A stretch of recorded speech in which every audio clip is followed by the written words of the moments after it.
अस्सलाम वालेकुम।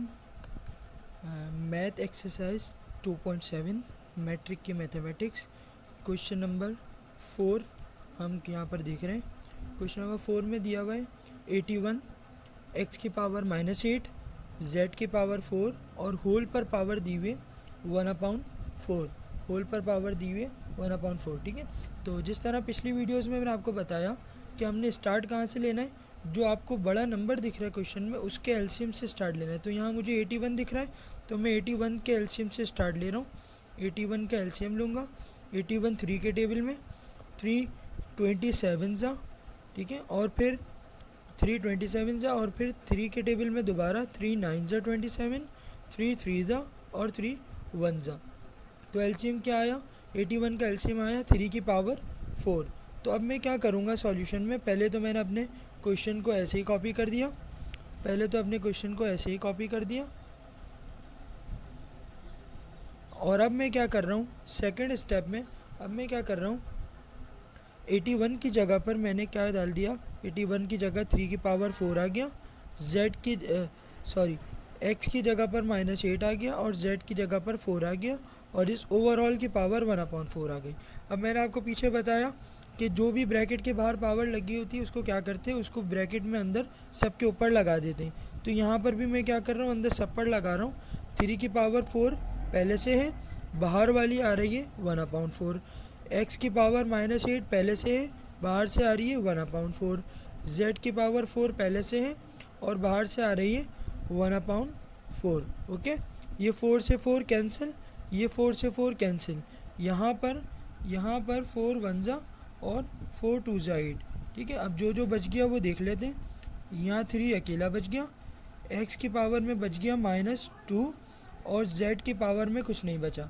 ठीक है, आंसर ये होना चाहिए था, लेकिन मैंने आपको पिछली वीडियो में भी बताया कि आंसर के अंदर किसी भी नंबर पर पावर आ रही है और उस पावर में माइनस है, तो इस माइनस को ख़त्म करना है, क्योंकि माइनस कौन होता है, माइनस शैतान है। इस शैतान को ख़त्म करना है। तो शैतान को ख़त्म करने के लिए क्या करें, इस एक्स को नीचे ले जाएं। ये ऊपर है, इसको नीचे ले जाएं। तो देखिएगा ऊपर बच गए 3 और जेड, एक्स को मैं अपाउंड के नीचे ले आया तो नीचे आकर इसकी पावर हो गई +2। ओके, और ये आंसर हो गया। क्लियर हो गई बात? ठीक है, एक्सरसाइज 2.7 क्वेश्चन नंबर 5 में आप लोग देख रहे हैं कि 27 और 27 की पावर है 2n/3 मल्टीप्लाई 8 की पावर -n/3, और फिर एक बड़ा अपाउंड है और इसमें 18 और 18 की पावर है -n/2। ठीक है, तो फिर से इस क्वेश्चन के अंदर वही वाली बात कि जितने भी नंबर्स हैं बड़े बड़े, इन सब का क्या करेंगे, एलसीएम लेंगे। तो सबसे पहले 27 आ रहा है, 27 का मैं एलसीएम यहाँ साइड में ले रहा हूँ रफ कॉलम में। 27 का एलसीएम 3 के टेबल में 3 9 ज़ा, 3 3 ज़ा और 3 1 ज़ा। कितने 3 आ गए, 27 की जगह आ गए 3 की पावर 3। तो अब मैं क्या करूँगा, सॉल्यूशन में मैंने स्टार्ट किया और क्वेश्चन को ऐसे ही एक बार कॉपी किया और फिर 27 की जगह 3 की पावर 3 लिख दिया, 3 की पावर 3 लिख दिया, और फिर इस पूरे 27 पर पावर थी 2n/3। फिर इसी तरह 8 का एलसीएम लूँगा, 8 का एलसीएम ले लेता हूँ। 8 का एलसीएम तो 2 4 ज़ा, 2 2 ज़ा और 2 1 ज़ा। तो 8 का एलसीएम क्या आया, 2 की पावर 3।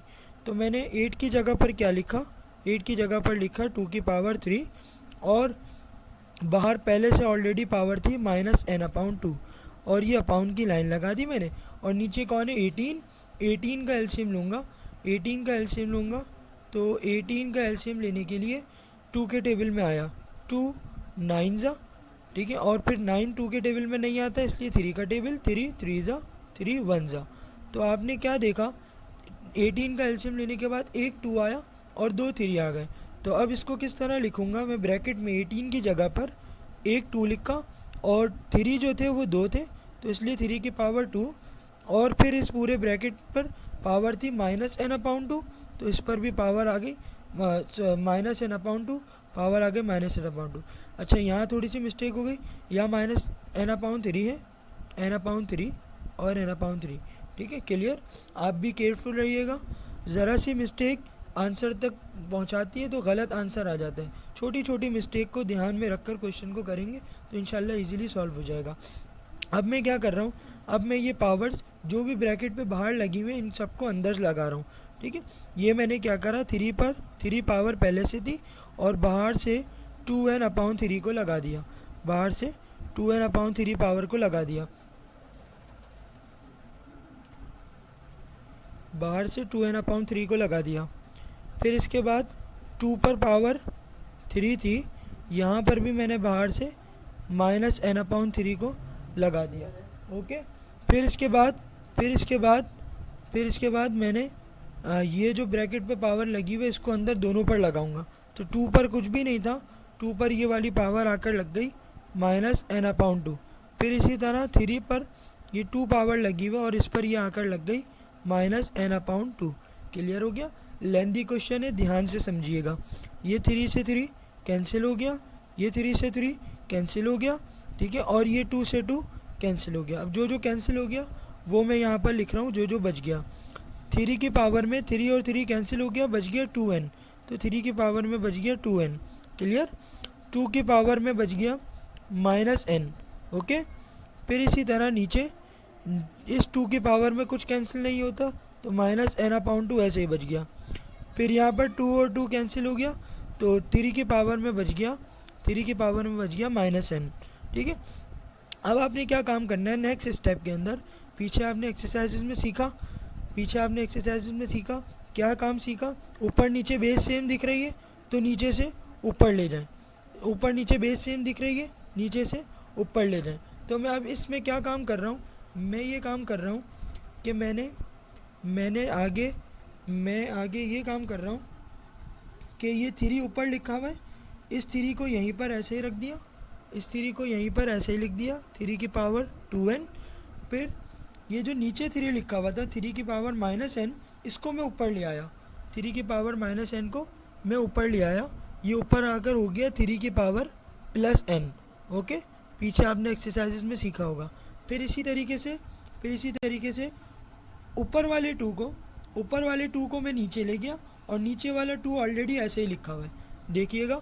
ऊपर वाला 2 की पावर -n था, नीचे आकर 2 की पावर +n हो गया, और नीचे जो ऑलरेडी 2 था वो अपनी जगह पर ऐसे ही रहा -n/2।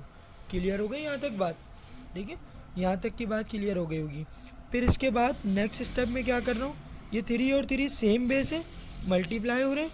तो रूल मैथमेटिक्स का ये कहता है कि एक बेस लिख के, यानी 3 एक बार लिख के और इनके पावर को कंबाइन कर लिख दें।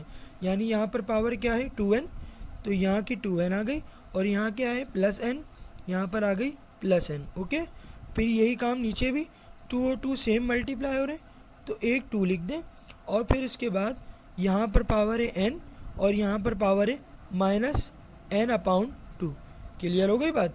अच्छा, अब थोड़ा सा रफ में आपको मैं समझाता हूँ। ऊपर वालों को सॉल्व करेंगे तो ये तो सीधा सीधा ऐसे ही हो गया, 3 की पावर में 2n + n, तो अलजबरा 2n + n ये हो गया 3n। लेकिन नीचे 2 की पावर में क्या होगा, ये मैं आपको समझाता हूँ थोड़ा सा रफ कॉलम के अंदर। ठीक है, कि 2 की पावर के अंदर क्या होगा, ज़रा इधर देखिएगा। सपोज करें कि मेरे पास है यहाँ पर मेरे पास है 1, ठीक है, और यहाँ पर है मेरे पास 1, और यहाँ पर है मेरे पास 1/2। सही है, यहाँ पर क्या है 1 और यहाँ पर क्या है 1/2। ये एक फ्रैक्शन बना हुआ है, ठीक है, इसके नीचे कुछ नहीं है, इसके नीचे भी 1 लगा दूँ अगर, तो ये भी एक फ्रैक्शन बन जाएगा।